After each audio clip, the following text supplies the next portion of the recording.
News update में आपका स्वागत है और मैं हूं सौरभ गुप्ता। आपको बता दें कि मुख्यमंत्री पुष्कर सिंह धामी ने यूनिफॉर्म सिविल कोड के मुद्दे पर कहा कि देश के सभी राज्यों में यूनिफॉर्म सिविल कोड लागू किया जाएगा।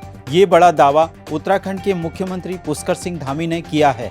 पुष्कर सिंह धामी ने ध्रुवीकरण के आरोपों को खारिज करते हुए कहा कि भारतीय जनता पार्टी के लिए विकास और राष्ट्रीय सुरक्षा सबसे बड़े मुद्दे हैं। इसके साथ ही उन्होंने कहा कि देश में सबके लिए एक समान कानून होना चाहिए। धामी ने उत्तराखंड में यूनिफॉर्म सिविल कोड लागू किए जाने को लेकर कहा कि रिटायर्ड न्यायाधीश रंजना प्रकाश देसाई की अध्यक्षता में कमेटी का गठन किया गया है। उन्होंने कहा कि 5 सदस्यों वाली कमेटी पिछले कई दिनों से लगातार काम कर रही है और ड्राफ्ट बन जाने पर राज्य में इसे लागू किया जाएगा।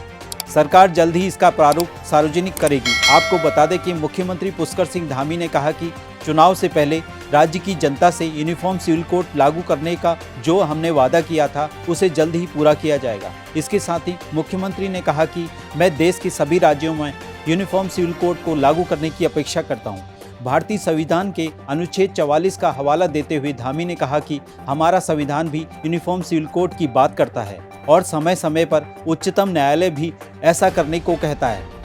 उन्होंने कहा कि एक एक करके देश के सभी राज्यों में यूनिफॉर्म सिविल कोड लागू किया जाएगा। गुजरात में ये लागू कर दिया गया है और हिमाचल में लागू करने की ओर कदम बढ़ा दिया गया है। उन्होंने कहा कि उत्तराखंड में समान नागरिक संहिता को लागू करना हमारा संकल्प है। यह केवल हमारा चुनावी मुद्दा नहीं था बल्कि जनता के सामने हमारा संकल्प था।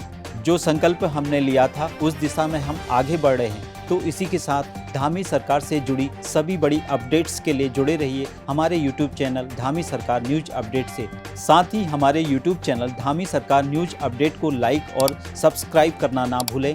आप हमें कमेंट सेक्शन में कमेंट कर अपनी राय भी दे सकते हैं। आगे भी लगातार धामी सरकार से जुड़ी हर बड़ी अपडेट हम आप तक पहुंचाते रहेंगे।